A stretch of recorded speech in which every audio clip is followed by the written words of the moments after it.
Hello everyone, this is Sam of Historiansplaining. A historian tells you why everything you know is wrong. These lectures are on SoundCloud, YouTube, Podbean, and other platforms. And if you can help to keep them coming, please go to my Patreon page. The link is in the description. And this lecture is Creating the Caribbean, the Colonial West Indies, Part 2, the High Plantation Period, 1697 to 1791. And this lecture is brought to you by the letter X. So as some listeners may know, this is following up on an earlier lecture on the early colonization of the Caribbean that I posted several years ago, so I'm going back to it at popular request. I also recently completed my series on the origins of the First World War, and so now I'm resuming these other ongoing series that I've worked on, including Myths of the Month. So I hopefully will soon do another Myth of the Month. There are different possibilities I could do. If you have ideas, suggestions, you can put them in the comments, and I may also put a poll up soon on Patreon or Twitter if people would be interested in voting on some possibilities. But just to refresh where this story left off a long time ago, I previously discussed the formation of the early European colonies in the islands of the West Indies, starting with the Spanish from Columbus's landings onward, and then the encroachments by other Europeans, including the English, French, and Dutch. And I ended that lecture in 1697 with the Treaty of Ryswyck, in which Spain ceded sovereignty over the western section of the island of Hispaniola to France. And this would turn out to be momentously important. For one thing, it completed, you could say, the infiltration of the new northern European powers into the West Indies, and particularly into the Greater Antilles, the larger islands towards the western end of the Caribbean Sea, which had been claimed for centuries by Spain. And following this, the 1700s would turn out to be the era of greatest importance for the West Indies, the time when the Caribbean basin became a major crucible of global trade, war, and politics, including the most important and valuable colonies in the New World. So just to look broadly at the economic geography of the Caribbean basin around 1700, the main center of gravity was shifting westward from the Lesser Antilles, including St. Kitts, Barbados, Martinique, and Guadeloupe, that had had French and English colonies on them for decades since the early 1600s. It shifted towards the Greater Antilles, which had more land, larger harbors, and closer access to the mainlands of North America and Mexico. And in particular, the two major new colonies that emerged were firstly Jamaica, which was conquered, as I discussed before, conquered by the English in 1655. At that time, the population was very small, only a few thousand colonists. And then under English control, the plantation economy boomed, with people and technology transferred, especially from Barbados, into the larger island of Jamaica. And initially in the 1600s, the main English town had been Port Royal, which served as a base for merchants and also for pirates, but which was largely destroyed in a massive earthquake in 1692. And after that point, the main center of power on the island shifted to Kingston, and also new ports sprung up around all parts of the island, most importantly Montego Bay on the western end of Jamaica, which was founded in 1760. In the early 1700s, the population of white colonists in Jamaica grew to about 10,000. They were mostly English, and also a significant number of Scottish, especially after 1707 and the Acts of Union, which merged the kingdoms of England and Scotland into one united kingdom, and which then enabled Scots to benefit from the empire by serving as minor officials like customs inspectors, especially since many Scotsmen were highly educated. After 1720 or so, it seems that the European population on the island basically stabilized and remained steady at about 10,000. So even as there were many new migrants coming in, there also was a high rate of mortality. And also many colonists from Britain intended to remain only temporarily and then returned to Britain. Well, meanwhile, the population of African laborers in Jamaica skyrocketed, growing from about 40,000 in the early 1700s to 300,000 by 1800. And by that point, by the end of the 18th century, about 90% of the population of Jamaica was enslaved. And they were mostly working on large plantations, as I'll talk about more later. Now, the other major important productive colony in the Caribbean in the 1700s was Saint Domingue, which is the name for the French colony in Hispaniola. So French colonization on Hispaniola actually began in the 1600s, with buccaneers basically raiding settlements and plantations along the coast and then establishing short-lived outposts, which sometimes gradually grew into more permanent towns.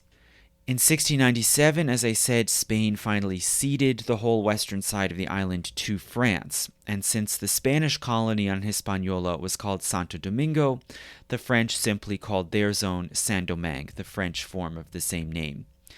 And after 1700, that province underwent similar transformations to Jamaica, with large-scale agriculture and technology being transferred from the Lesser Antilles to this larger base on Hispaniola, and there was an enormous boom in plantations.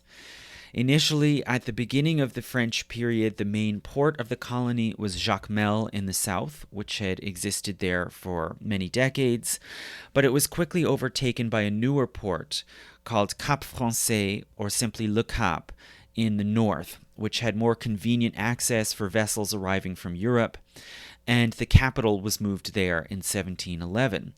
And Le Cap continued to be the main social link from Saint-Domingue to France.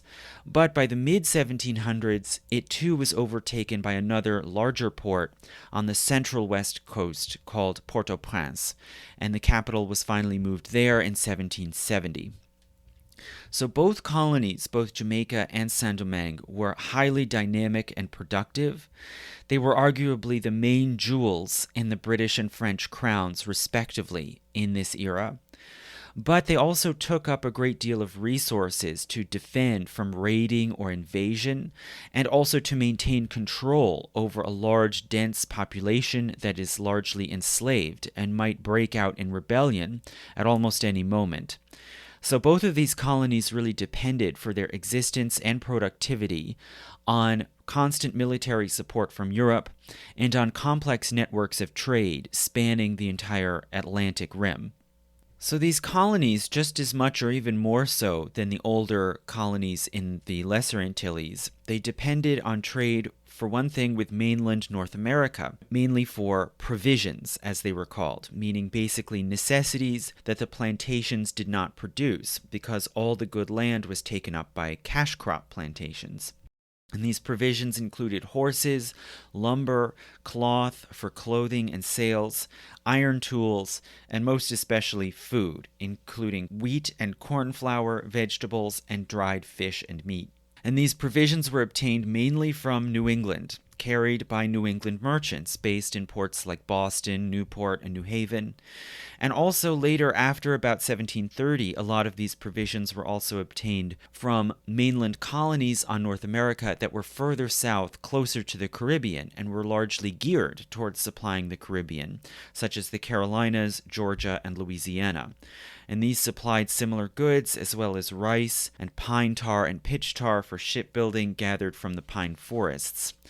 And they were often brought directly into the ports in the major colonies, such as Kingston and Cap Français, or they were traded and exchanged in commercial entrepôts on smaller islands in the Caribbean, especially the Dutch colony of St. Eustatius.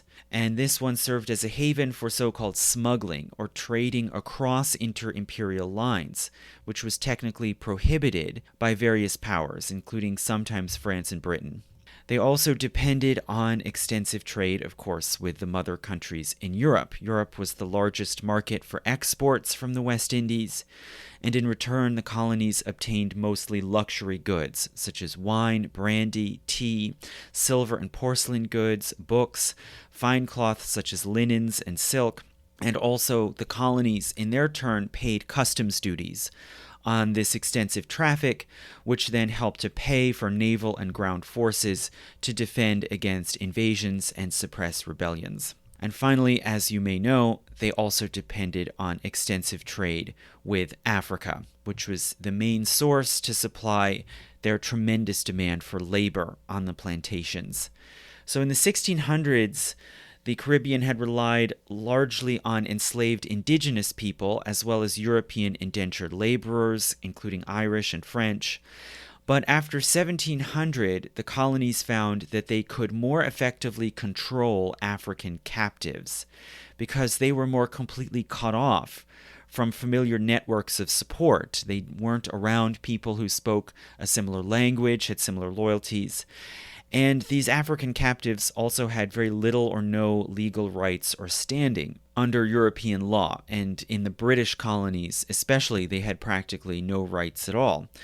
And they could be obtained in large numbers from the slave trading fortresses along the western coast of Africa. So just to explain a bit about this massive slave trade, it had been pioneered initially by the Portuguese starting in the 1400s when they first sent sea-going voyages down the coast of Africa, and they either kidnapped or purchased captives from allies and trading partners along the coast. And they founded all of the major slave trading stations along the coast, such as Elmina, Cape Coast Castle, and Gorée. Then in the later 1600s, the trade was increasingly taken over by northern Europeans, including Swedes and then Danes, who took over Cape Coast Castle, by the Dutch, who captured both Elmina and Gorée, and the Dutch became the main slave trading nation of Europe until after 1700. And at that point, the French and the British slave trading companies, who were protected by larger, more powerful navies, took over the trade. And the French captured Gorée in Senegal, and the British took Cape Coast Castle and Elmina. And Britain became the main purveyor of slave trading by about 1750. So the 1700s, broadly speaking, were the height of the slave trade. Somewhere around 6.5 million people were forcibly transported just in that century, and a large portion of them were taken to Brazil, a very small fraction to mainland North America. But in terms of broad regions, the largest share of all, more than half, about 4.5 million people, were taken to the Caribbean. And part of why so many millions of people were transported to the Caribbean was because of the horrendous conditions in these island colonies. There was a very high rate of mortality due to harsh working conditions, poor diet, and the high prevalence of mosquito-borne diseases, such as malaria, which came over to the Caribbean basin early on in the 1500s, and which was then compounded further by yellow fever, probably originally from India, which arrived in Barbados in 1647 and Guadeloupe in 1648, and after that point became endemic all around the Caribbean. So the population of Africans in the Caribbean was never stable or self-reproducing. It had to be always replenished with new captives from across the ocean. And these were taken largely as prisoners of war or sometimes by kidnapping within Africa, were trafficked to coastal outposts like the ones I mentioned, forced onto ships, kept in hulls for weeks, often dying of disease, malnutrition, violence, or suicide, especially by jumping overboard. And then when landing in the Caribbean were herded into pens in slave trading towns, such as especially Bridgetown in Barbados, Kingston in Jamaica, and Cap Français in Saint Domingue. They were then sold off in small bands or parcels to planters or to minor internal traders, who then trafficked them inland, and they were then often held for a period of so-called seasoning in order to test whether they would soon die, as very many did quickly from these tropical diseases, or if they would survive. And at that point, they would then be assigned to work in plantation fields or households. So the plantations where these laborers were put to work included something of a variety. There were some producing minor or regional crops in some quantities, including tobacco and indigo, as well as some spices in the Windward Islands. coffee, especially in the hilly and mountainous uplands in the interiors of the larger islands like Jamaica, Hispaniola, and Puerto Rico. Salt produced in salt pans in low-lying flat islands, such as in Bonaire, the Dutch colony on the southern side of the Caribbean, and the Turks and Caicos Islands to the north, above Hispaniola. In some larger islands, such as Jamaica, Cuba, and Puerto Rico, there were also cattle ranches in the grassy and scrubby uplands, mainly to supply internal markets within the colonies. But by the mid-1700s, the vast majority of food consumed in the West Indies was imported, including salted fish, wheat, and maize from the North American colonies. And the overwhelming majority of arable land in the islands, especially the fertile land, was taken up by enormous plantations, growing the main principal crop, which was sugar. And this was produced, as we mentioned, through the so-called sugar complex, which was not just simple agriculture. You didn't just, raise the crop and then harvest it and sell it. It was a complete on-site industrial process where cane was grown on a set of rotating fields harvested in staggered batches year-round, and was then gathered and pressed through massive rollers to squeeze out the cane juice. The juice was then boiled and dried to produce brown sugar, which then most often was further filtered to refine and form hard white loaves, which could then be shipped and sold at high prices. The byproduct of this filtration process was molasses, which could also be sold as a sort of secondary lower quality product. So the sugar plantation complex was a very harsh work regime involving backbreaking year-round work, both outdoors and indoors, often in extreme heat, and involving the use of dangerous machinery. For example, it was common for hands or arms to be caught and crushed in the enormous rollers. And aside from the sugar field and factory work, there was domestic work, which involved very little privacy, round-the-clock labor, and frequent sexual abuse and exploitation. The slaves on the plantations generally had a very poor diet, mainly consisting of bread and salt fish. They were often malnourished because food was very expensive. And the common pattern was harsh treatment, which could be a tool of discipline or just out of simple sadism. And a famous illustration of this is the planter Thomas Thistlewood, who was born in England, went to Jamaica to work as a plantation overseer, and he controlled the slaves on a sugar and cattle plantation called Egypt, which, a bit on the nose, before he then acquired his own plantation to raise vegetables, livestock, and coffee. And he kept a very detailed diary recording his treatment of his own slaves, such as branding, frequent floggings, especially for trying to run away, and even his own modes of torture, which he sort of delighted in inventing and giving his own names to, such as, for example, Darby's dose, which involved flogging an enslaved worker and then rubbing lime juice into their wounds, which it seems he used particularly as a punishment for stealing food, which was frequent under these conditions where the slaves were underfed. He also kept in his diary documentation of his frequent rape of women and girls. He raped a total, it seems, of 138 women and girls, according to his own records, and fathered at least one child with one of his enslaved paramours. Now, his diary has provided a great source for historians because of its detail and exhaustiveness, but it seems that his conduct didn't attract any particular attention in Jamaica at the time because it was all fairly normal and legal. And one can see similar brutality reported in all the slave regimes throughout the Caribbean. But in some respects, this sort of violence and brutality was somewhat more constrained by laws and taboos in the Catholic colonies as compared to the British and Dutch colonies. So this brings up the sort of large question, which has often been debated, about the differences between colonies and the way the societies developed in the West Indies. So throughout the islands, there was only a small minority of white colonists, with, maybe a few exceptions in a few places like Saint Barthélemy. But in all the larger colonies, the white colonists were a small minority. Most of them were day laborers or sailors. Some were craftsmen, such as carpenters, sailmakers, coopers, and smiths, mainly concentrated in the towns. And there were a small number of merchants who managed both overseas and internal trade. There were some religious minorities, such as Jews and Quakers, especially in the British colonies of Jamaica and Barbados, as well as small Jewish communities in Curaçao and some other Dutch colonies. But these came to be massively outnumbered by the adherents of the main state-supported churches, Catholics in the French and Spanish colonies, and in the British colonies, Anglicans, adherents of the Church of England. So in the 1700s, the Church of England in the West Indies was supported by enormous funds from the SPG, or Society for the Propagation of the Gospel, based in England. And these paid for large churches and ministers, and for some degree of evangelization among the African laborers.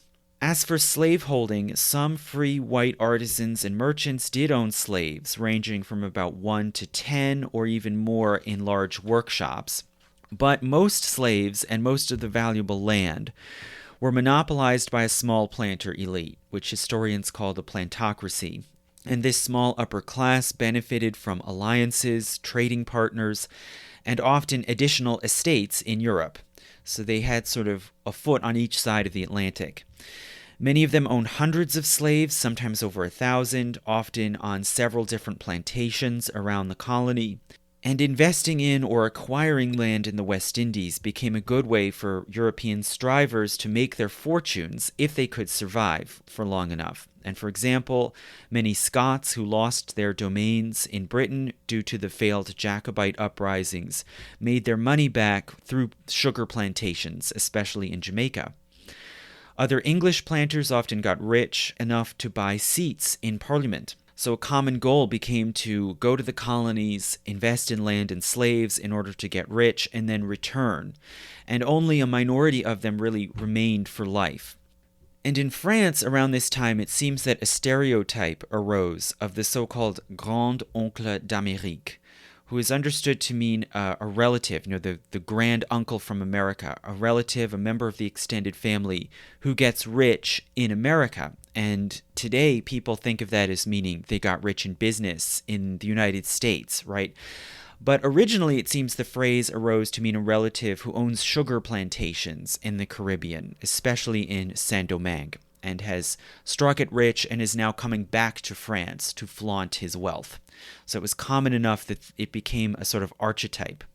And also white women, especially women of high class status, were rare in the colonies, and hence they could have a great advantage if they did go to the West Indies. Many were able to marry up, obtain wealth, and their husbands then often died, leaving their estates and money to these widows, and some became rich by the so-called method of marry and bury. So that again became almost an archetype. But with all of this being said, nonetheless, there still are certain imperial differences, it seems, where the laws and practices of slavery, manumission, marriage, and property differed between the colonies of different empires. And there was generally a more stark distinction between whites and everyone else in the Protestant colonies, such as the British and the Dutch, than the Catholic ones, such as the French and the Spanish. And one of the basic roots of this difference is in the practice of Christianization or evangelization. So evangelization of Africans and Indians into the Christian religion was not encouraged in the Protestant colonies. The churches there were smaller and less powerful. They were largely run by boards or vestries of lay people who were largely planters and who didn't want Christianity to undermine the slave system and the domination of white over black.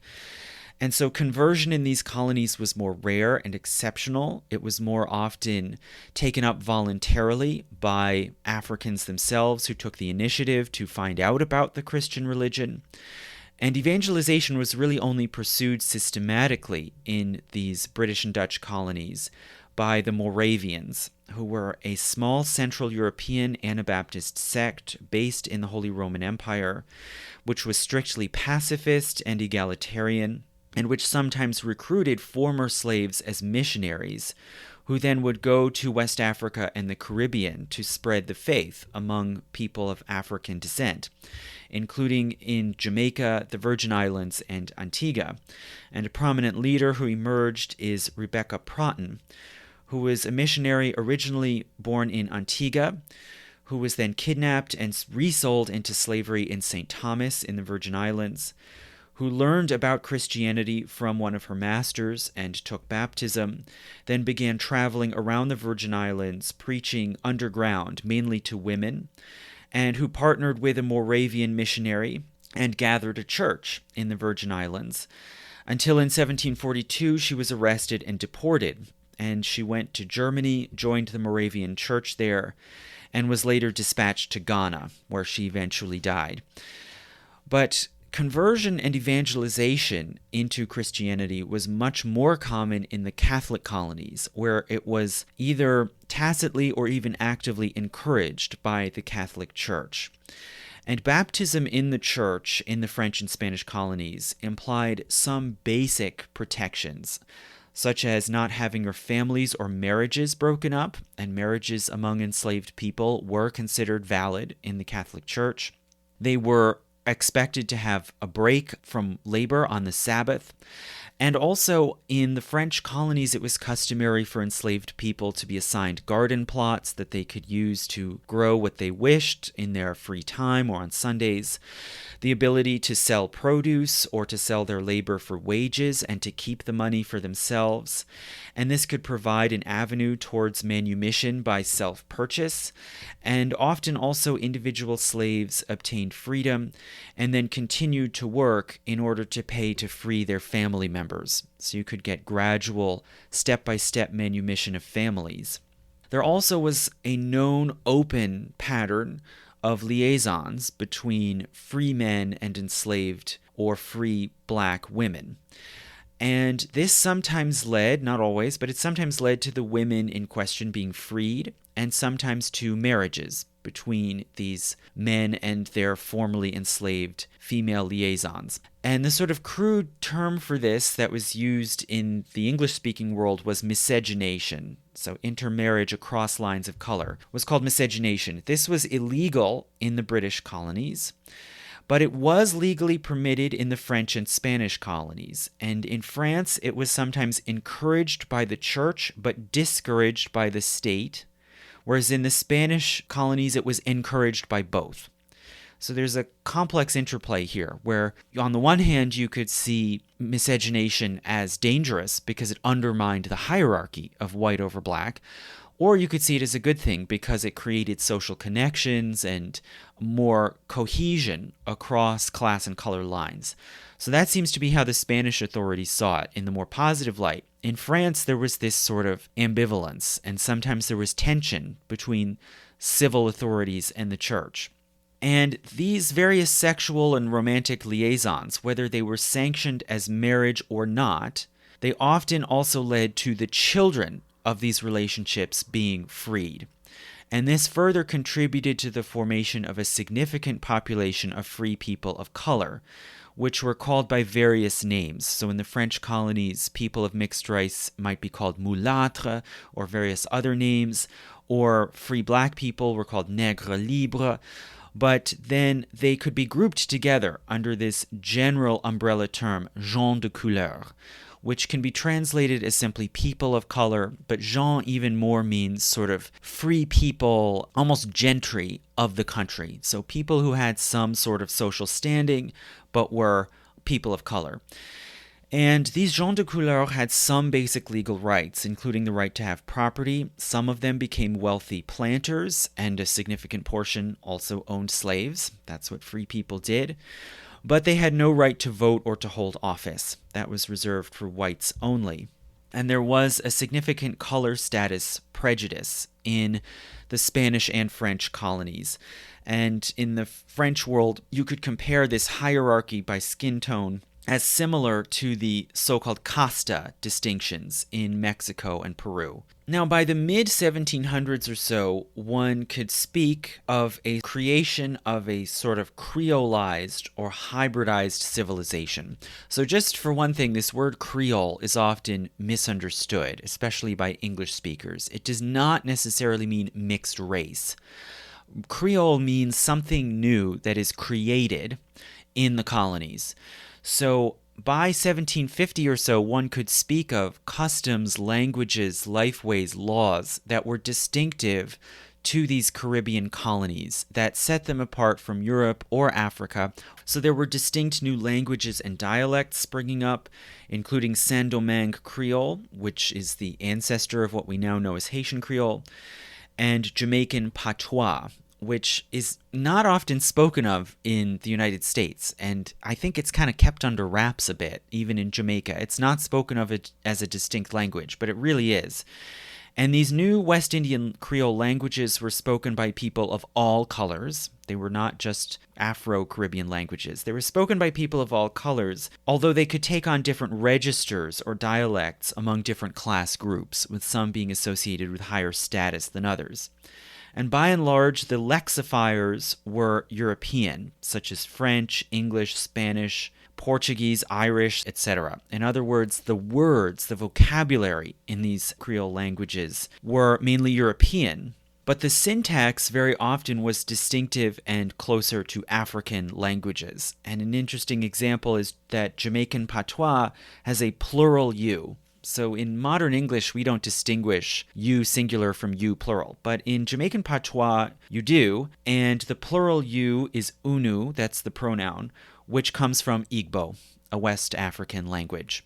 So these sort of fine distinctions and ways of structuring sentences that people knew coming from Africa often then were integrated into these new languages in the Caribbean.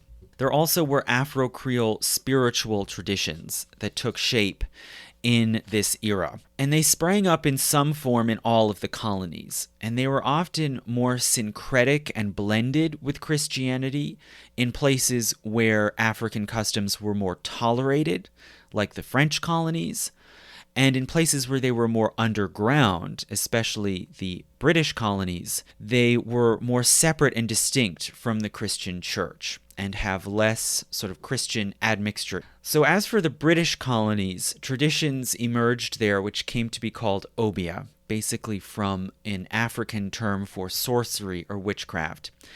And it seems that obia sprung up in the British colonies relatively early, by 1700 or so, in places like Barbados, which were the first colonies to develop slave majorities, right? So it only makes sense that that's where they formed first.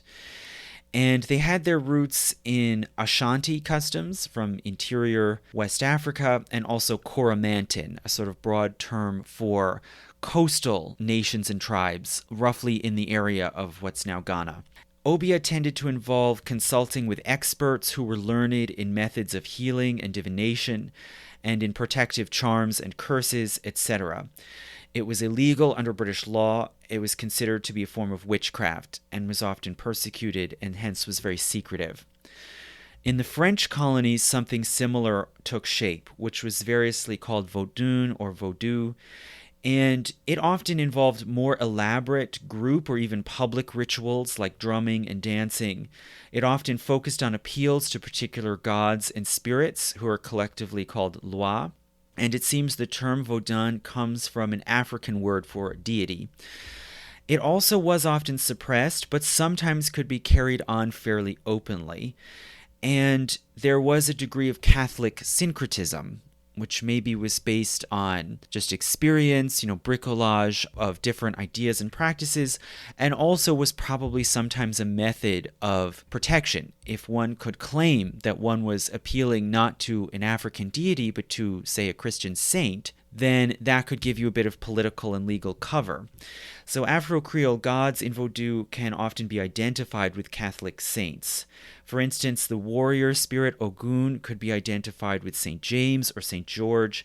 The wise grandmother figure of Grana Erzule could be identified with St. Anne, the mother of St. Mary. And sometimes Catholic icons or statuettes could be incorporated into voodoo rituals, and hence in this way polytheistic beliefs arguably could be Christianized, much as happened in other places like early Christian Europe. Now, as for the Spanish colonies, some of you may have heard of a similar tradition, Santeria, which is derived from Spanish Catholicism and from Yoruba traditions from West Africa, and it is highly organized and structured with hierarchical tiers.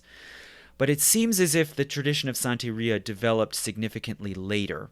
So Cuba and the other Spanish colonies had much smaller concentrations of enslaved Africans in the 1700s, and the sort of sugar boom and the mass importation of slaves into Cuba began a bit later, mostly after 1790. So it seems Santeria was not really on the scene yet at this time. Now, by about the mid-1700s, we can see the West Indies were home to a growing, dynamic, and in many ways vibrant society, even as most of the people were subject to onerous oppression and abuse. But the colonies were highly valuable to the European home countries, and they took a great deal of work and expense to maintain. There were threats from rival imperial powers, which might land to invade or raid, threats from pirates, from local elites who might want to protect their own interests and customs and try to resist European control and demand autonomy from the mother countries, and also probably the greatest threat from resistance or rebellion internally among the enslaved masses, and even among their free allies and sympathizers who might incite or insist revolt. So to begin, the West Indies became a major theater of international war, not just of local raids and skirmishes, with European dynastic fights often spilling over into these important territories. So to begin with, the War of the Spanish Succession began in 1701 and led to inter-island fighting and raiding in the West Indies. So the British and the French repeatedly landed and raided one another's islands, doing damage and sometimes capturing crucial fortresses, but then repeatedly fleeing when reinforcements arrived from Europe. So for instance, the British attacked Guadeloupe, captured Basse-Terre, the capital town, and the fortress. The French then simply withdrew into the mountains, and the British had to give up due to hunger and disease and withdraw from the island. The French in their turn raided Antigua, Nevis, and Montserrat.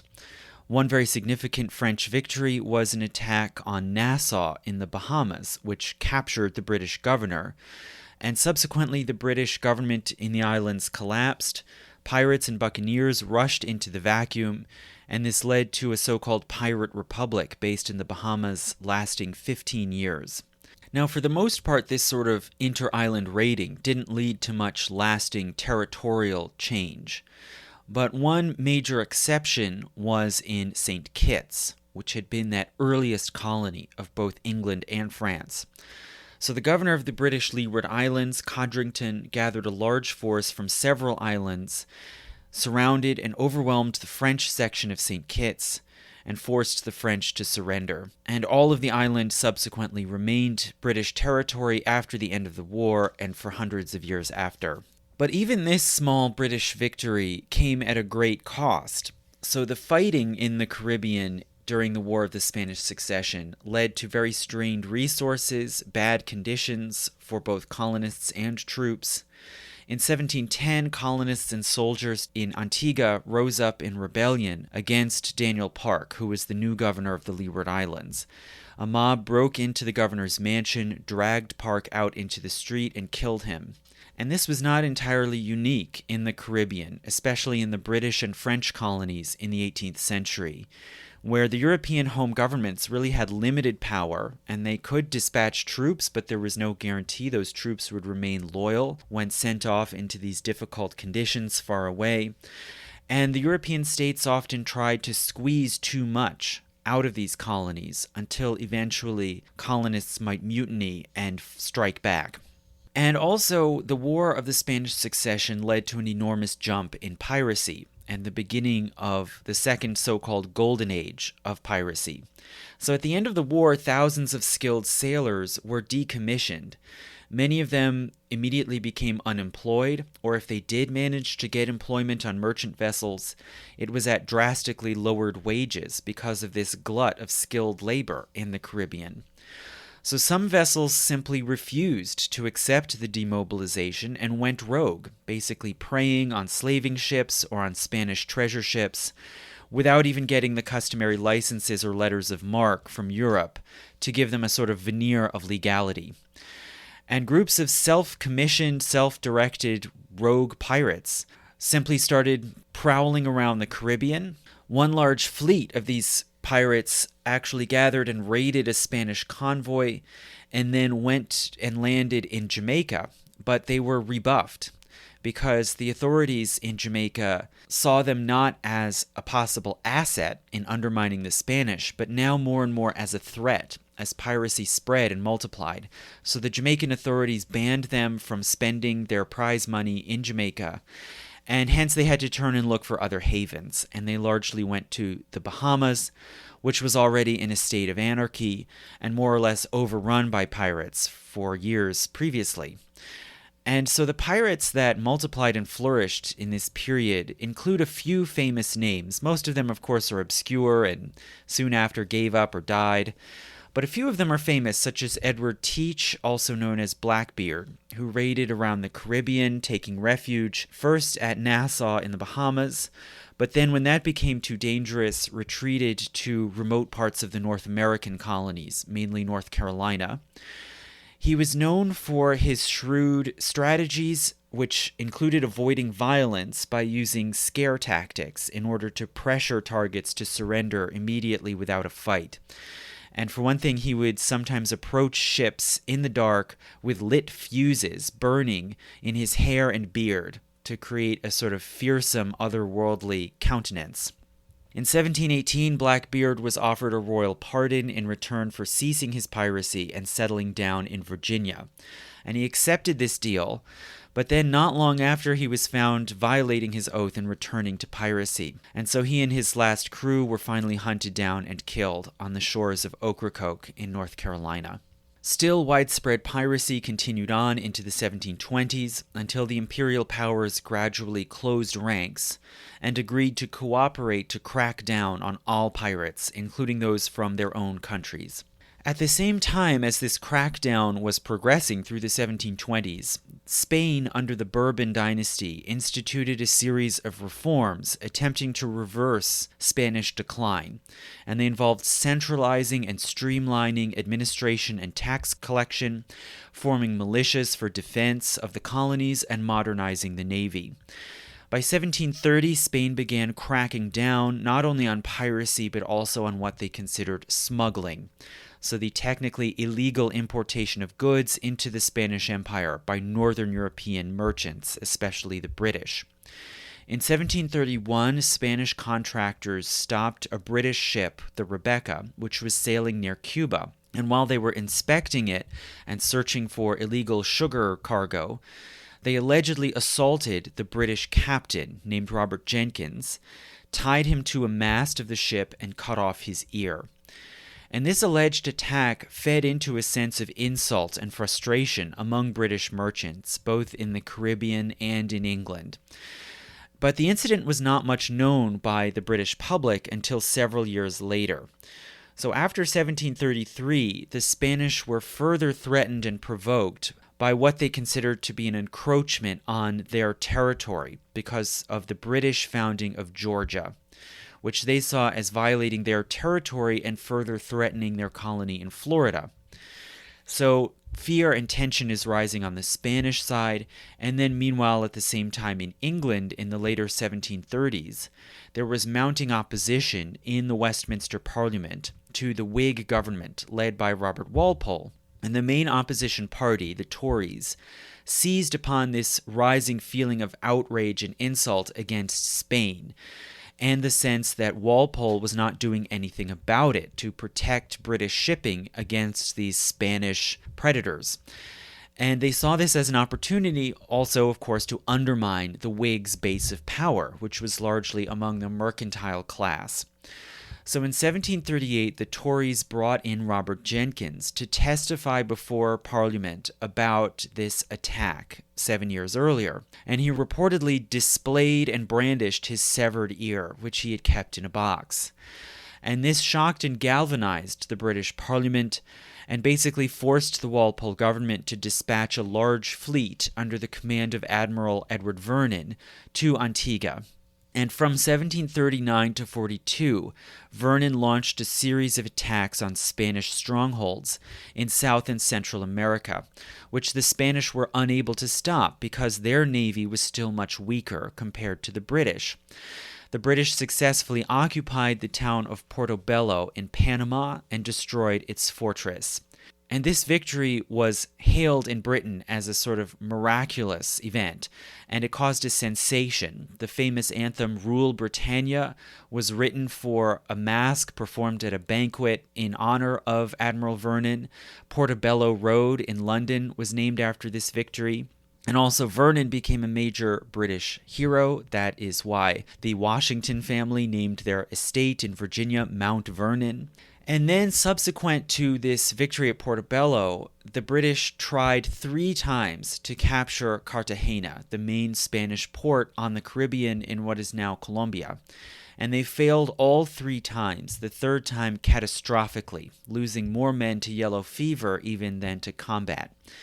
And after 1742, the fighting in the Caribbean largely diminished and was subsumed into the War of the Austrian Succession within Europe.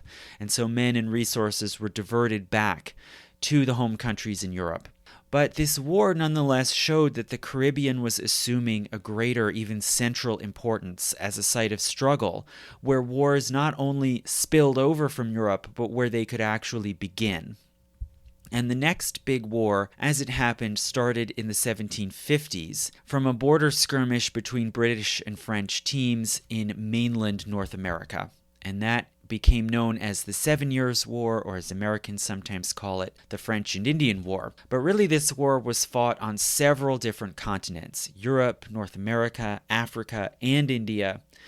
The main antagonists were Britain and France, although other powers came into play as well, including Spain, which entered in support of France.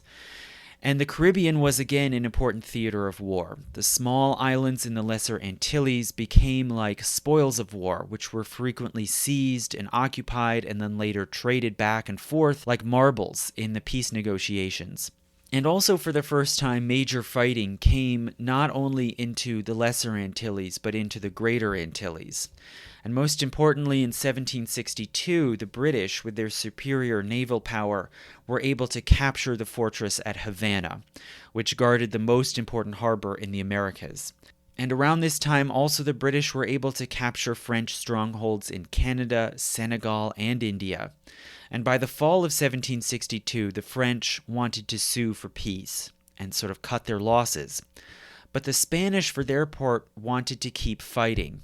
They believed that they just needed more time to bring the enormous resources of their empire to bear and to turn the tide, and they still had hope of recapturing Havana.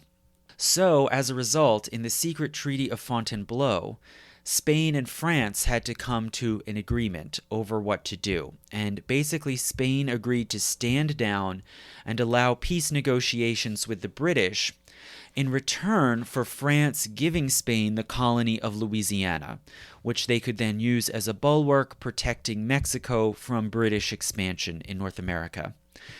So the following year, in the final peace treaty in 1763, Spain gave up Florida to the British, but they were compensated by gaining Louisiana, and also the British returned Havana to Spain. At the same time, the French gave up all of their mainland North American possessions, ceding all of Canada to Britain, and the French also gave up several small colonies in the Windward Islands that the British had captured, namely Dominica, Tobago, St. Vincent, and Grenada. But at least the French were able to keep their main larger Caribbean colonies, Saint Domingue, Martinique, and Guadeloupe. So the French continued to have a large powerful and productive foothold in the Caribbean. But more and more these smaller colonies were picked off and fell into British hands. So the Spanish and the French had to lick their wounds, and Spain, for their part, renewed and redoubled their investment in the colonies, and they extended the Bourbon reforms more deeply in the American colonies. For one thing, they turned Cuba and then Louisiana into sort of military strongholds from which they could not only defend against the British, but even take the initiative and attack. The French, for their part, saw an opportunity to undermine the British by supporting the North American rebels. So in 1778, France made an alliance with the Americans, and in 1779, they quickly went on the attack in the Caribbean, raiding Barbados, reoccupying all 4 of the colonies in the Windward Islands that they had lost to the British, and they also for a time captured St. Kitts and Montserrat in the Leeward Islands. The British, for their part, were only able to strike back by taking possession of St. Lucia. So at the start of 1782, the French and the Spanish forces, after the British had already had to basically give up on the North American colonies following Yorktown, the French and the Spanish then combined their naval forces at Martinique to form an enormous fleet of 150 ships with a plan to invade Jamaica, which was now by far Britain's most important colony.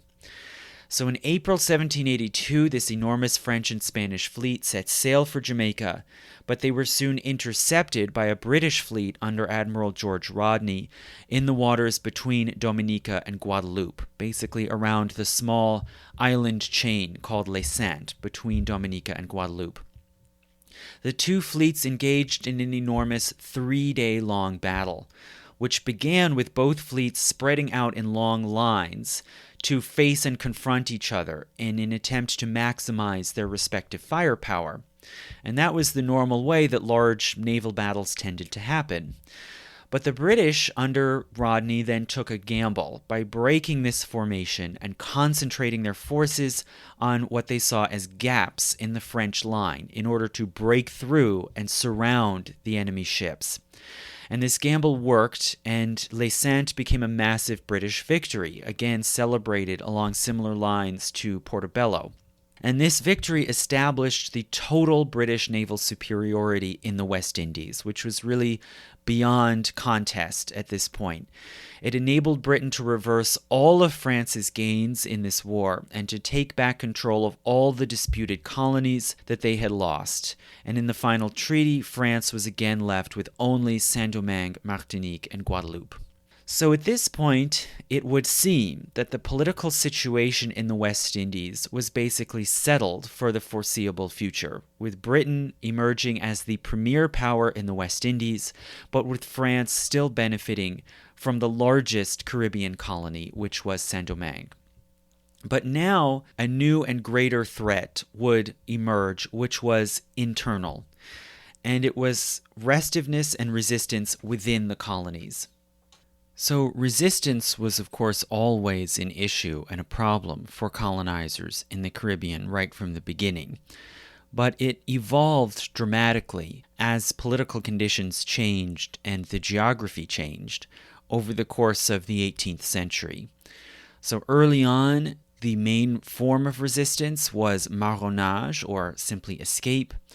And then as time went on, there was increasing occurrence of revolts, initially conservative revolts that sought to restore some sort of prior condition or mode of society that had been known in Africa, and then later revolutionary revolts that sought to overturn and transform the colonies and create some sort of democratic society.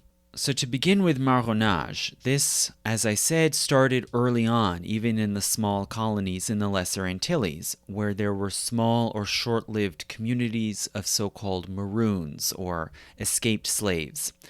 And these Maroons were most often caught and coerced or induced to return to the colonies. But as these smaller islands became more fully occupied by plantations, the Maroons then had to escape the colony altogether by going to sea.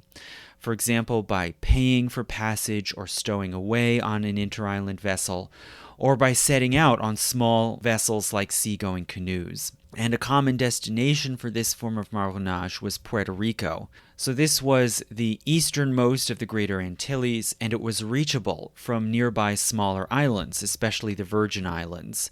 So if enslaved people managed to cross the water and reach Puerto Rico, they could claim asylum there if they converted to Catholicism. That was the Spanish policy. Others joined the pirates, especially during these so-called golden ages of piracy. But overall, marronage was more difficult as these smaller, lesser Antilles became completely occupied by colonies. Now, the story was different, of course, in the Greater Antilles, where you had large colonies, and in places like this, Maroons could sometimes not only escape, but actually engage in ongoing banditry and brigandage because they could take shelter in the extensive mountains and forest lands.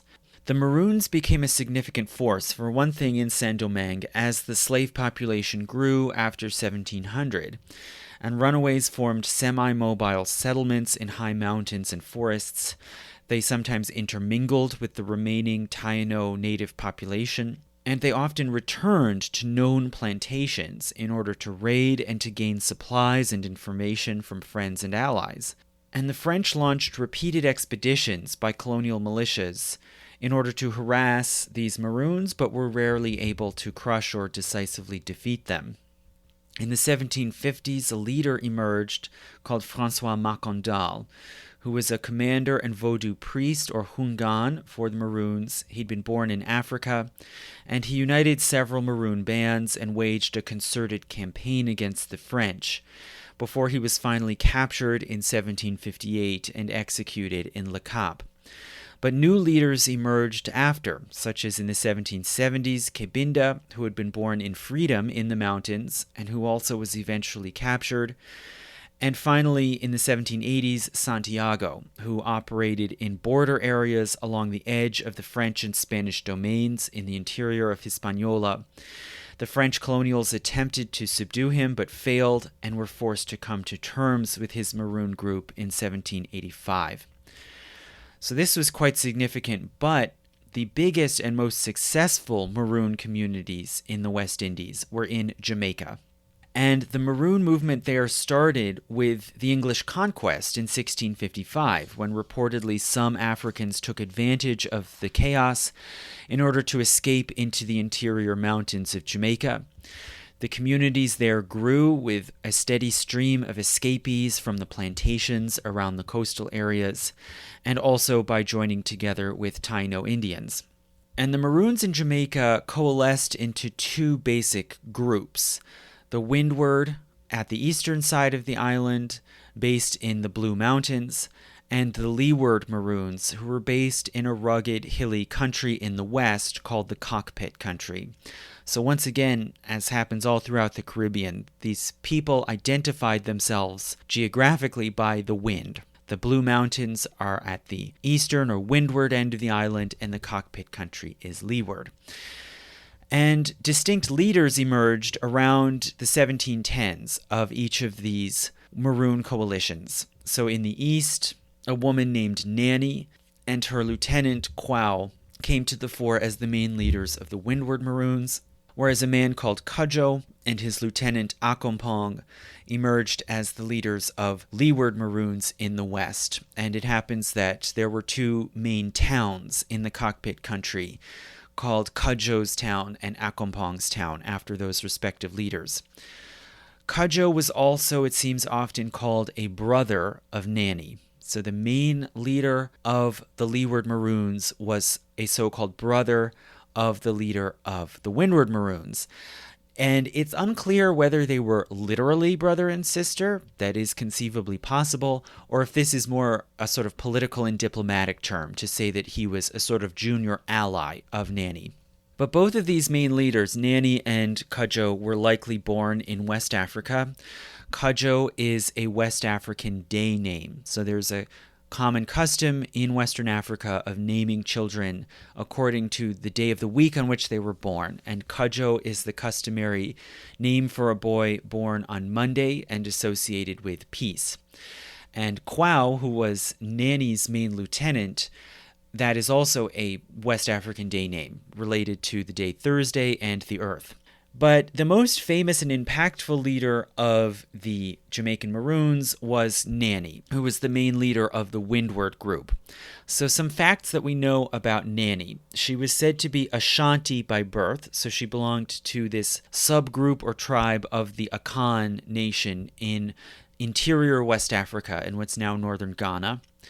In 1720, it seems she took up leadership of the main Windward Maroon town, which came to be called Nanny Town. It was located on a high ridge in the Blue Mountains. The Maroons there cleared about 600 acres of land to cultivate. They grew food in order to sustain themselves and also to trade externally for guns and ammunition. And Nanny was called the Queen and also sometimes Obia Woman, and she was said to have extraordinary powers, such as the ability to catch bullets with her bare hands. And she placed disciplined guard units around the perimeter of the town and its farmlands, who communicated using drums and an instrument called the abeng, which is a bullhorn which can make two tones, and on which messengers could communicate using a complex code similar to Morse code. In the 1720s, the Windward Maroons engaged in frequent fighting and skirmishing. In the 1730s, this fighting intensified into a sustained conflict, which came to be called the First Maroon War. And Nanny and her fighters made frequent raids upon British plantations, gaining more runaways and inciting slave resistance. And as the war dragged on, the main questions at stake were, firstly, will the British continue to attack the Maroon towns or leave them be and recognize their de facto independence in the mountains? Will the British recognize the Maroons as having control or ownership over a tract of land around the town? And with regard to slavery, will the Maroons harbor and accept runaway slaves, or will they return them to the plantations? Will the Maroons continue to incite slave revolts? And in the event of a mass revolt on the plantations, will the Maroons support the rebels, remain neutral, or support the British in suppressing the revolt? So all of these were live questions in the air over the course of this war. In 1734, 300 Windward Maroons journeyed west to the Cockpit country and met with the leaders of the Leeward Maroons. But Cudjoe and his fellow Leeward Maroons found the Windward group to be too militant and too hostile to making accommodations to the British.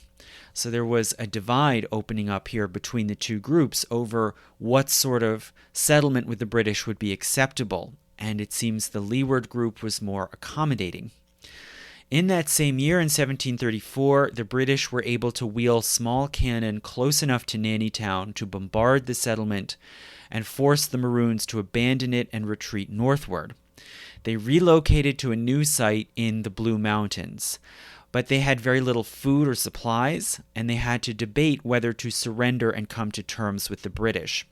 But reportedly, Queen Nanny had a dream urging her to keep on fighting, and she woke and found pumpkin seeds in her pocket, which she then planted, and they grew into a large pumpkin patch. And reportedly in 1737, Nanny gave an oath on Pumpkin Hill, which had become an abundant food supply for this new Nanny Town. And she vowed never to make peace with the British or the slaveholders until slavery was ended. But nonetheless, 2 years later, in 1739, the British began to sign treaties with the Maroons. So firstly, Cudjoe, the chief leader of the Leeward Maroons, signed a treaty in which the Maroons were given independence and recognition of ownership over a piece of land, about 1,000 acres, and they were allowed to keep all of the people currently in their towns, even if they had been runaway slaves. But they promised to return all future runaways to the planters, and they had to swear to aid the British in suppressing any future slave revolts. After this treaty was signed, British emissaries then went east and hoped that the Windward Maroons would then be forced to make peace with them as well, once they had lost these allies in the Cockpit country. But it seems there was a further schism among the Windward Maroons. So Quao, the lieutenant, and his followers signed a treaty very similar to the one that Cudjoe had signed in the West.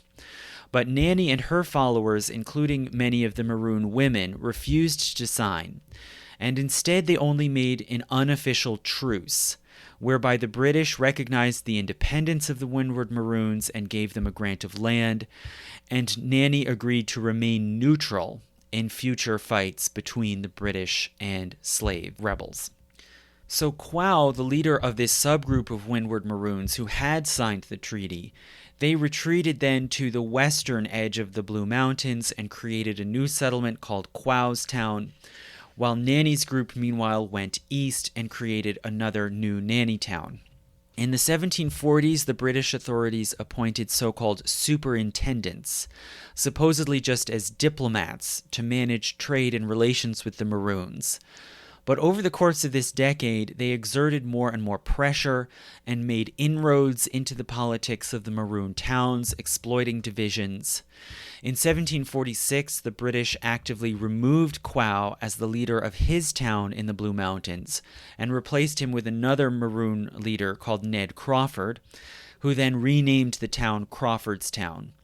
And this action led to another schism and civil war. So Crawford's Town split into two: an accommodationist faction, which wanted to maintain peace with the British, withdrew and created Charlestown, while the more militant faction, which was loyal to Quao, tried to maintain its full independence and withdrew to another town called Scots Hall, even further west in St. Mary's Parish. And in 1749, Crawford's Town was destroyed in fighting between these two factions. Meanwhile, Nanny died sometime around 1754, and by the late 1750s, the superintendents were largely in control of all of these Maroon towns, both windward and leeward, and they mustered Maroon fighters to suppress slave resistance on the plantations. And by 1760, the British superintendent basically took over control even of Nanny Town, which they then renamed Moore Town after the British governor of Jamaica. So in the 1760s, one could say that the Maroons were reduced to basically puppets of the British. And this was illustrated in 1760 when a large rebellion broke out, and many Maroon fighters actually served in support of the British. And incidentally, Thomas Thistlewood, that planter who we mentioned before, who kept the detailed diary, in his writings he even praised the courage and effectiveness of the Maroon fighters in suppressing this revolt. But nonetheless, the Maroons still had effective knowledge of the terrain and fighting skills. They had bases of power, including Accompong Town in the west, and Moore Town, Charlestown, and Scots Hall in the east, all of which, as it happens, still exist today. And the Maroons would soon come into play again in a second so-called Maroon War in the 1790s. But we will save that for later. That's beyond the period we're going to talk about now. But the Maroons of Jamaica, although they were a small group, and none of these towns ever numbered more than a few hundred people, nonetheless, they were very significant as a force undermining the stability and effectiveness of the British regime, and as the first instance of a new, effectively independent state in the Americas, more than 30 years before the American Revolution. But nonetheless, as more land, even in the Greater Antilles, was colonized and brought under sugar cultivation or cattle ranching, then marronage became more and more difficult and less politically effective. So resistors had to shift their thinking, and they had to carefully plan revolts to seize control of the plantations themselves and reorder colonial society in situ. Right? So as routes of escape more and more are closed off, then building pressure leads to revolts to overturn the plantation system or seize control of it. And this became more and more plausible as enslaved people began to vastly outnumber the free colonists in the Lesser Antilles. So the slaves more and more had the power of numbers. Before 1750, the vast majority of these enslaved people were born in Africa, and they had identities and loyalties based on their languages and places of origin in Africa. And so when they plotted revolts, they did not usually aim to unite all the enslaved people, but more often they focused on the people of their specific language or ethnic group. And they aimed to seize control of the colony and create a sort of African-style state with their own group or leaders in charge. And a very famous dramatic example of this was on the island of St. John's in 1733. So St. John's in the Virgin Islands was a Danish colony, and it had many plantations owned by both Danish and French planters. And it had only a very small European militia and a Danish civil guard of only 6 men. And after 1730, meanwhile, the state of Akwamu in West Africa, which had been a major slave trading power, collapsed, and there was a wave of Akwamu captives sold into the slave trade, many of them going to the Danish Virgin Islands. And these Akwamu, especially where they were concentrated in large numbers, they refused to accept their enslavement, and they resisted, including by marronage, into the interior. In 1733, the Danish governor of St. John's enacted a very harsh penal code involving torture and mutilations to suppress resistance and to punish marronage. And in response, 3 Akwamu elders began plotting a revolt. And their idea from the beginning was to kill or expel the white colonists and to create a kingdom basically along African lines under Akwamu rule. And after that, it seems they would keep the plantations running with other African workers still enslaved or compelled to labor. So in November 1733, a group of Akwamu fighters attacked and captured the Danish fort at Coral Bay. And it seems initially an advance group snuck in, posing as couriers delivering lumber, firewood, to the fortress, but they were concealing knives and other weapons. So they seized control of the Danish fort, and they fired off the cannons to signal the beginning of the uprising. And Akwamu all around the island responded, but most others, such as those of Accra heritage, generally did not, because they didn't see a great advantage in an Akwamu-dominated colony as opposed to Danish, so they more often remained neutral. But Akwamu armies gathered and attacked plantations. Most of the colonists were able to escape by sea, others were killed, and some gathered and holed up at a fortified plantation house at the eastern end of the island. So within a few weeks, the Akwamu controlled almost all of the island, and for more than a year, a standoff ensued, where the Akwamu were able to control most of the plantations but were unable to capture this one holdout, while meanwhile the Danish and then the British repeatedly tried to land enough troops and mercenaries to retake control of the island, but again and again the rebels repulsed them. In April 1734, Denmark's ally, the French, dispatched a fleet from Martinique, carrying 400 soldiers. They finally arrived at St. John's in August, landed, and engaged the rebels, and many rebels were killed or committed suicide rather than surrender. So this, you could say, was the first major incident which demonstrated to all the European powers that enslaved people, actually under the right conditions, could successfully seize control of a colony. But still, as these sort of plots and revolts continued over and over through the 18th century, their strategies and goals changed. So after 1750 or so, larger numbers of slaves were born in the colony, and they were native speakers of the European languages. Their old tribal and national distinctions became less important to these so-called Creole slaves born in the colonies, and their goals and objectives could be more influenced by European ideas. And so rebellions gradually evolved and took on a different cast, more often aiming to unite all of the blacks in a colony and in some way to transform the colony along quasi-democratic lines, or at least to end slavery entirely. And early on, one can see a sort of interesting transitional case. In 1736, so just a few years after that Akwamu uprising in St. John's, it seems that an elaborate plan for rebellion was formed in the British colony of Antigua. So Antigua was somewhat older and larger of a colony than St. John's, Most of the enslaved people there were African-born from a diverse array of different states and tribes, and there also was a significant and growing portion, especially of younger people who were Creole, born in the colony.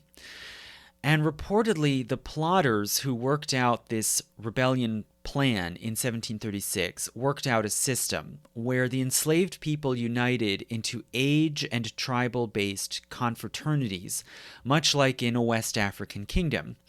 And the younger Creole men formed one of these confraternities. So in this way, they could be sort of fitted into a more typically African social framework.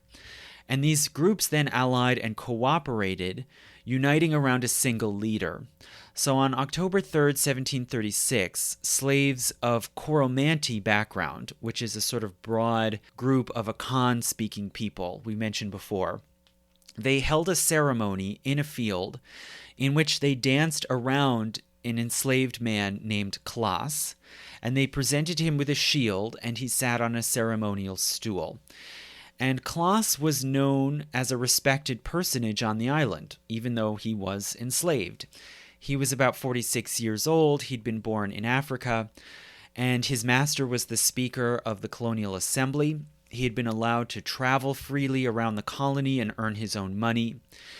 And when this ceremony was held, where he seated himself on a stool with dancers around him, white witnesses perceived this ceremony as a coronation in which Klaas's countrymen were investing him as their king. And, it's arguable whether that is in fact what was happening. But regardless, the governor of the island was alarmed and began arresting and torturing people to uncover what was going on. And supposedly, if testimonies are to be believed, they uncovered a plot according to which enslaved people accepted Klaas as their king and planned to overthrow the colonists and create a kingdom ruled by consent and cooperation among these age and tribal groups.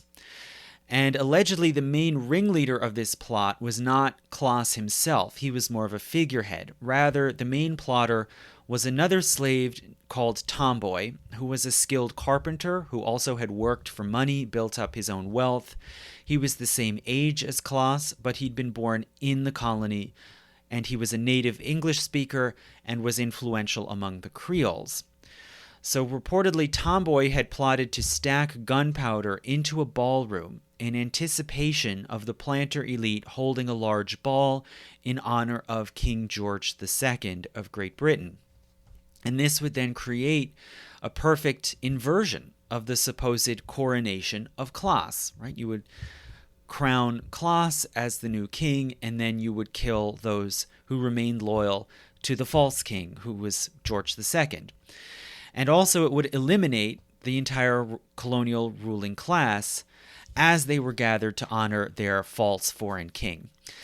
And one can see this also as a strange sort of echo of the foiled gunpowder plot of 1605, in which the British Catholic militant Guy Fawkes had tried to blow up the King of England by sneaking gunpowder into the chambers of the House of Lords. And so perhaps this plot might have been a bit of a European fantasy, right? Maybe these are just stories that came out under torture and there's no truth to them. And this was sort of British people projecting their own iconography and mythology onto these Africans. Or perhaps, when we consider that Tomboy was a Creole slave, perhaps this reflects the growing influence of the Creoles in Antigua and their awareness of European history and politics. So this is why you might see this as a sort of transitional case as early as 1736.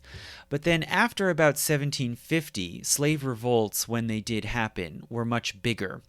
They draw on a wider base of support among enslaved people, as well as strategy and rhetoric from Europe. And protests, riots, and small rebellions had happened periodically in the colonial towns, as we said, even among white colonists and soldiers. And they sometimes used rhetoric of natural rights and liberty. For example, there were protests and riots against the Stamp Act in St. Kitts in the Leeward Islands, just as there were in New York and Charleston. And it seems that some ideas from 18th century Europe did carry over, Or even, as some have argued, such as the historians Rediker and Linebaugh in their book The Many-Headed Hydra, they argue that radical revolutionary ideas bounced back and forth between free and enslaved people and among different colonies, forming a kind of continuing stream of radical resistance, what they call an Atlantic Republican tradition. And this is a very contentious argument. I'm not sure I'm totally persuaded by it. But nonetheless, we do see a change in the rhetoric and the aims of revolts as they become more revolutionary in the later 1700s. And the biggest slave revolt that ever occurred in the British colonies broke out in 1760 in Jamaica, and it's called Tacky's Revolt. Although it was really a sort of long wave of riots, revolts, and raids that repeatedly broke out and swept over all parts of Jamaica in 1760 to 61. And they were inspired in large part by the successes of the Maroons. And they were also timed to take advantage of strains on British supplies and manpower during the 7 Years' War, right? So enslaved people were well informed, right? They had their ears to the ground. They were picking up news and information about what was happening politically, really around the world, and they could take advantage of these moments of weakness and vulnerability. But what initially sparked this revolt, if you can call it that, was in early 1760 when an African-born warrior named Taki from the Fonte ethnic group led bands of fighters to seize control of 2 plantations in St. Mary's Parish in the north of the island. And this then set off waves of more insurrections, often led or encouraged by obeah men, right, practitioners of this Afro-Creole spiritual practice. The British, for their part, called upon the Maroons, who had skilled fighters with knowledge of the terrain, to support them. And ironically, the Maroons did largely cooperate and help to combat the rebellion. Taki himself was soon shot and killed early on in the rebellion, but nonetheless more insurrections continued for more than a year. Many of the rebels captured storehouses of gunpowder or guns and carried on the fight in the interior before gradually resistance was quelled in 1761. Now, the goals of these rebels are not totally clear or consistent, right? It was not really a single unified movement. But it seems that many of them aimed to create a new independent black nation in Jamaica without slavery. So this is different from the 1733 revolt of the Akwamu in St. John's. And by this point, the enemy of slave rebels, it seems, was not so much European colonists per se, but the slave system, right? So it was becoming less based on ethnicity or nation and more on the sort of legal and political system that they wanted. 2 years later, in 1763, another uprising broke out in the Dutch colony called Berbice, basically in the broad region of Guyana on the northern coast of South America, which had become the site also of large sugar plantations, basically on the same model as the Caribbean islands. And arguably the beginning of this revolt was actually in 1762, when a number of enslaved Africans who were upset by the low food supplies during the war left and withdrew inland, going upriver to an island far up the Berbice River.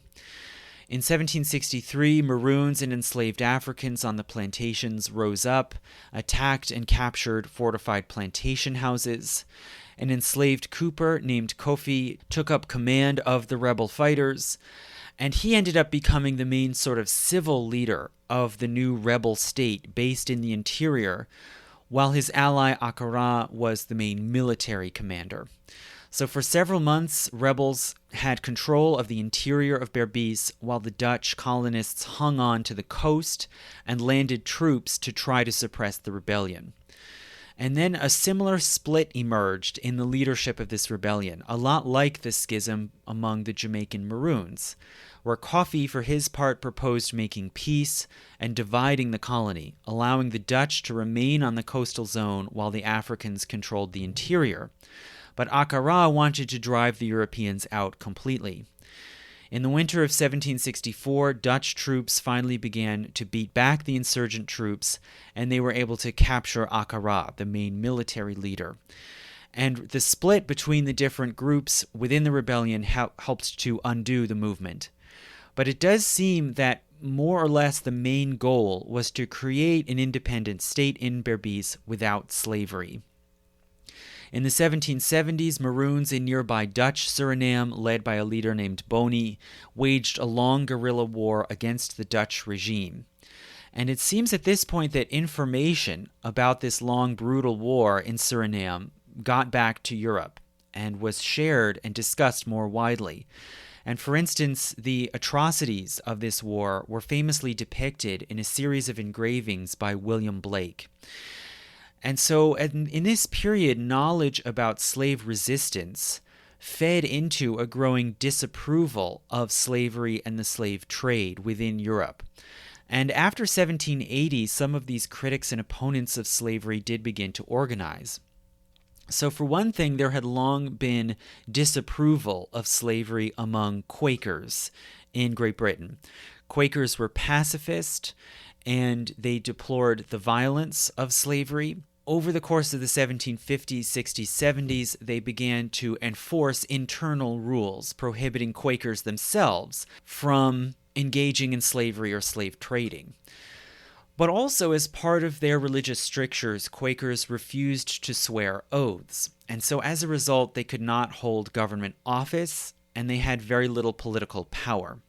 But in 1787, a group of Quaker abolitionists joined together with evangelicals within the Anglican Church, who did have full political rights, and formed the Society for Abolition of the Slave Trade, so that they could carry on public advocacy and petition the Crown and Parliament.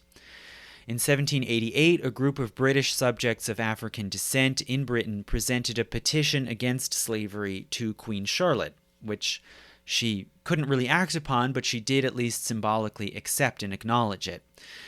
The most prominent of these Afro-British delegates was a wealthy merchant named Gustavus Vasa, although according to his own writings, that was a European name applied to him, his birth name being Olaudah Equiano. So in the following year, in 1789, Equiano, under his African name, published a memoir describing his capture as a child in Africa, his transportation through the Middle Passage and sale in Barbados, and his experience of slavery in Virginia, as well as his work both in slavery and in freedom in merchant shipping in the Caribbean, during which time he embraced the Christian faith, obtained legal freedom, and migrated eventually back to England. And Equiano's descriptions of the Middle Passage and of slave auctions are fairly brief but vivid, and the facts that he presents in them are very familiar from studies of European records, right? They're not presenting anything radically new that historians don't know, such as the large number of people who died of disease, violence, and suicide on the Middle Passage, and the way that Europeans intentionally broke up language groups so that enslaved people couldn't cooperate and communicate. But this book was the first time that many Europeans heard of these realities, let alone saw testimony of them directly from an African-born person. So by 1790, abolitionism was gaining a greater audience, and it was becoming a visible force in British politics, as well as in France. So meanwhile, in 1788, at the same time that abolition is sort of coming out onto the political stage in Britain, in 1788, French opponents of slavery formed the Société des Amis des Noirs, or Society of the Friends of Blacks. And they set about publishing abolitionist literature in French and in translations from other languages. And they were inspired to some degree by the British Society for Abolition. But also, this was arguably related to the growth of civic humanist and reformist ideas in France, which then burst into the forefront with the beginning of the French Revolution, just 1 year later in 1789. So the abolitionist movement and the revolution ultimately, in an indirect way, helped to spark the first permanently successful slave uprising, which broke out in Saint Domingue, and which we now call the Haitian Revolution. So why did this first successful revolution happen in Saint Domingue? Well, for one thing, it was the largest colony in the West Indies. It had almost 500,000 enslaved people. It was the most valuable and most carefully guarded colony in the West Indies and had seen enormous growth over the course of the 1700s. But after about 1770, it also experienced a degree of stagnation. Land and enslaved people had become highly expensive, while the price of sugar on the market had flatlined, with enormous competition coming from other islands and from Brazil.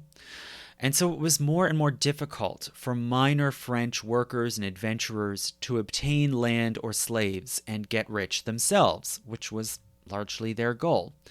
Some of them languished in poverty or went into debt, while meanwhile big planters, in order to save money, began turning back to European indentured laborers to fulfill their labor needs rather than exclusively relying on slave labor.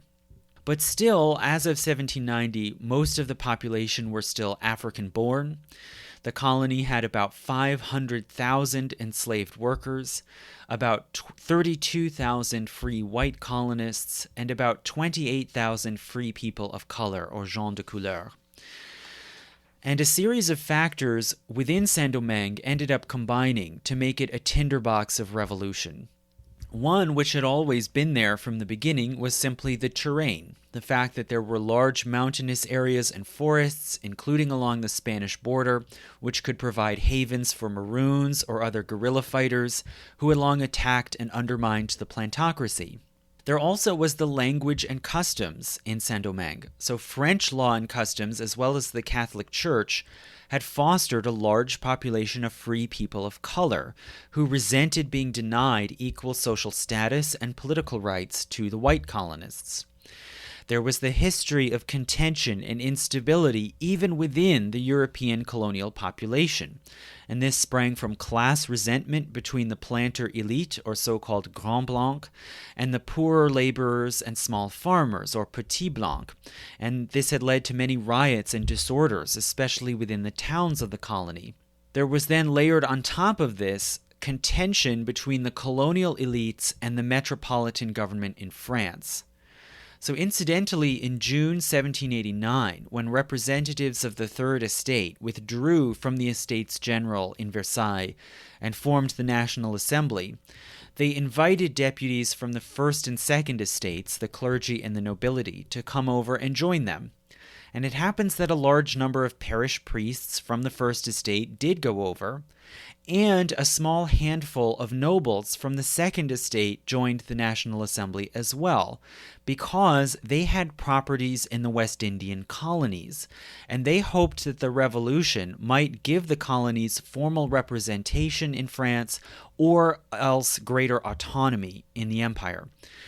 So even though the plantocracy depended on French money and power to maintain their control of the colonies, there still was this sort of oppositional, reformist, and even potentially revolutionary spirit within the colonial elite. So in many ways, the colony was extremely unstable on all levels and deeply divided. And when news reached Saint Domingue of the outbreak of the French Revolution, the colony was thrown into tumult. So groups of free white colonists and gens de couleur each separately sent groups of delegates to France in order to demand representation in the National Assembly. Meanwhile, the planter elite, which had long resented French control of the colony, now further feared that revolutionary ideas, like the Declaration of Rights of Man and Citizen, might get applied to the colonies and might then lead to the total breakdown of slavery and racial hierarchy. So the planter elite mainly just called for autonomy and independence for the colonies from France. The National Assembly in Versailles was divided. So many of them were members of the Société des Amis des Noirs, and they called for abolition of slavery and the slave trade. But meanwhile, more conservative deputies argued that the colonies should basically be left alone to govern themselves, and that any new constitution that they instituted should not apply to the colonies, but only France itself. So there was confusion and dispute over what effect this revolutionary movement should have. In October 1790, a large group of free gens de couleur rose up in rebellion in the central part of Saint Domingue, and they demanded political rights, including the right to vote, citing as their support the Declaration of the Rights of Man and Citizen, which had already been promulgated in France. So this, of course, caused alarm and consternation, both within the colony and in France. In February 1791, French troops and planter militias together suppressed the uprising and killed the leaders. But the government in Paris nonetheless was dismayed by the degree of violence and harshness in suppressing the rebellion, and this sort of swung opinion in France somewhat in the other direction. And in May 1791, the revolutionary government issued a decree that the wealthiest gens de couleur should have the right to vote. So this only further inflames the divisions, and in the summer of 1791, it seems that slaves on the plantations saw the chaos and division that was increasing among the colonists and again saw an opportunity. On the evening of August 14, 1791, a group of about 200 enslaved people and Maroons gathered in a woodland in a place called Bois Caïman, outside of Le Cap, in the northern part of the colony. And reportedly, Vodou spiritual leaders held a ceremony involving an oath in which leaders agreed to launch an uprising in 1 week's time. On the night of August 21st, tropical storms came into the colony, and lightning and thunder were seen as auspicious signs to begin the intended attack. Enslaved workers rose up and began to attack and kill planters all around the northern province of Saint Domingue. And within hours, the rebellion had spread like wildfire, and so had literal fire. And within a few days, ash and soot from burning cane plantations were seen to fall in Le Cap. So this uprising ultimately touched off another wave of revolts and ultimately revolution. And it led ultimately to the abolition of slavery within the colony and the creation of the independent state of Haiti. And it further undermined the slave plantation regime all around the New World, leading eventually to abolition in all of the Caribbean and Latin America. But, as you probably know, the Haitian Revolution was highly complex, just as complex and perhaps even more so and even more confusing than the French Revolution. So I will leave that off here for now, and we may discuss later down the road how this revolution happened, perhaps after an episode or two about the French Revolution, which fed into and was concurrent with the Haitian Revolution. So thank you so much for listening. I hope that you will help to keep this podcast coming. It's been very rough the past month for Historiansplaining in terms of support. But anyone who can sign up, even if it's just $1, can listen to all of my patron-only materials, including my lecture from earlier this summer on the Dead Sea Scrolls, and any support at all is immensely appreciated. And as I said, this lecture is brought to you by the letter X, so I'd like to thank my one current active patron whose name begins with X, Xavier Lacaros. Thank you.